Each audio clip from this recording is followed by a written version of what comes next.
After all the speculation about Anduin, the Anduin's goodbye, the future Lich King Death Knight, the crown of light will bring only darkness, and all that crazy stuff, we finally know what happens to Anduin and whether he is saved or not. As you're probably already aware, in 9.2 he is one of the encounters in the Sepulcher of the First Ones, the final raid. However, in the PTR questlines, he becomes one of the major characters. Obviously, huge 9.2 PTR spoilers ahead, but what does actually happen to Anduin? Is he saved or not, and how does his story progress? If you ever wanted to record your raids, arenas, Mythic Plus, check out Squad OV. The app records itself without a click of a button. You can see complete encounter stats, spell visualizations, analyze performance, and you can also watch your friend's perspective. Best of all, you can do it from anywhere just from the web app. Use the link in the description to check out the sponsor Squad OV completely free.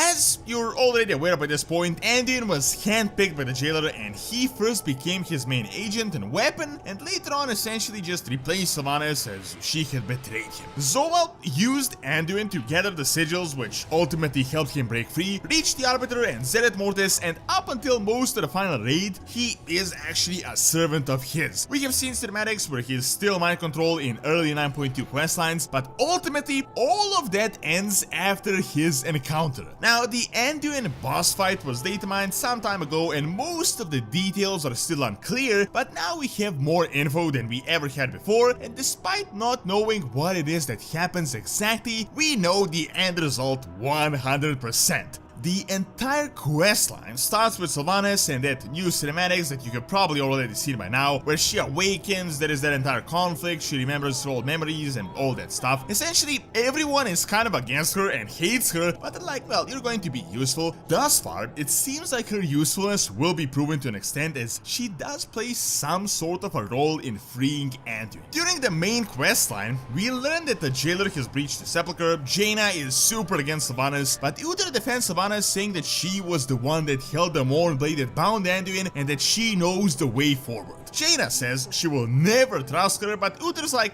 well, you can trust me, and then Jaina's like, oh, you're right. Well, we will then enter the Sepulcher and save Anduin together as a team. Let's just work together. Now, this bit is a bit confusing, as we do the entire Anduin encounter but don't actually fight the jailer. There seems to be a bunch of questlines that happen before the ultimate battle, as is usually the natural raid progression. Now, the actual encounter itself is not fully clear yet, but we know that the fight revolves around us helping Anduin regain his free will, and then helping him manifest the remnant of the fallen king that is the actual source of his domination. If you don't remember, it is a crystal that the jailer personally installed in his blade, Kingsmourne. Right now, we still don't know who that is exactly, but it is most likely Artis. Well, with the entire fight, which is old info, something happens here. There is a huge gap, but then the actual quest line continues. The chapter 5 of the main story starts with a quest called the Broken Crown, where we get to speak to Anduin in some sort of a cave. Yes, this is the big spoiler. Anduin is just back to his regular self, so to all of you that wondered what will happen, will we save him? Well, he's back to normal. I know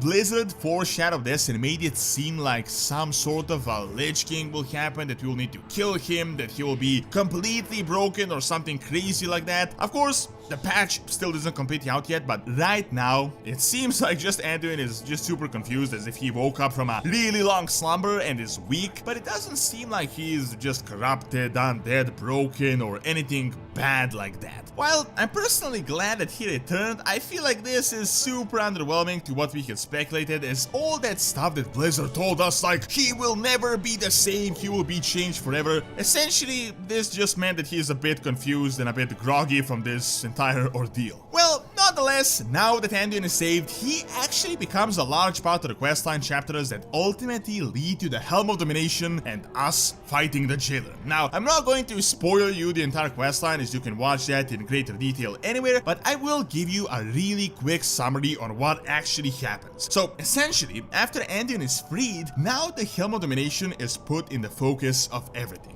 Turns out that it really is a big deal and that the Jailer's domination magic is super crazy powerful, so we need to find a way to resist domination and use the helm as some sort of a weapon, or in this case, use it more as a shield. Primus himself, the creator of domination magic, believes that the helm he personally created can be used to counteract Zoval's spells. First of all, just as the questline starts, you can ask Anduin what happened, and there is some sort of a cinematic that is not available yet, which really is the key point in this entire storyline. More than likely, he gives us a detailed account of what actually occurred, how he was dominated, and what was going on behind the scenes that we just had no idea about. Of course, it's unclear when this cinematic will be available, but I'm guessing it is either going to include Varian and that compass that was shown to us, or Artis, and might just be one of the most important cinematics that we are yet to see. Well, long story short, the questline continues. We learned that the Automa, the first one robots, can resist domination to a great extent because of their super complex language, and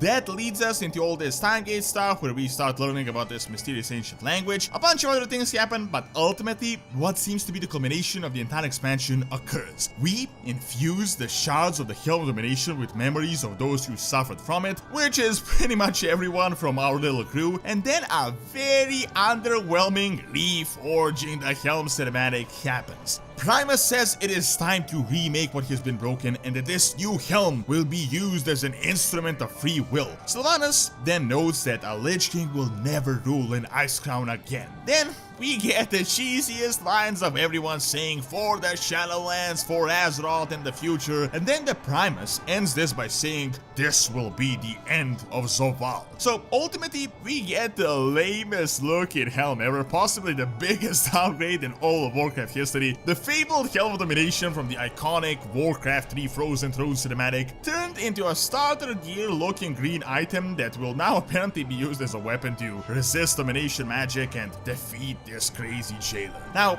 initially I speculated that this will be a new helm of a new Lich King or a new Lich Queen, and that is obviously still possible, but right now the main purpose seems like it will help us to defeat Zoval at the end of the final raid.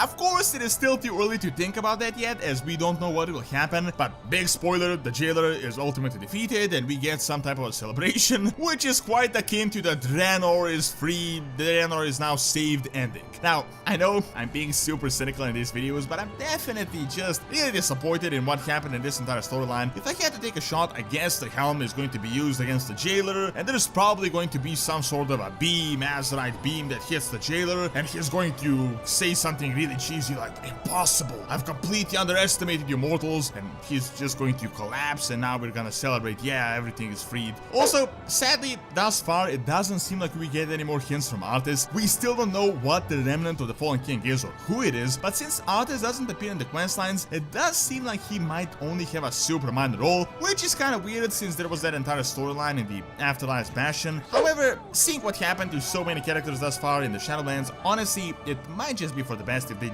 just left Artis alone.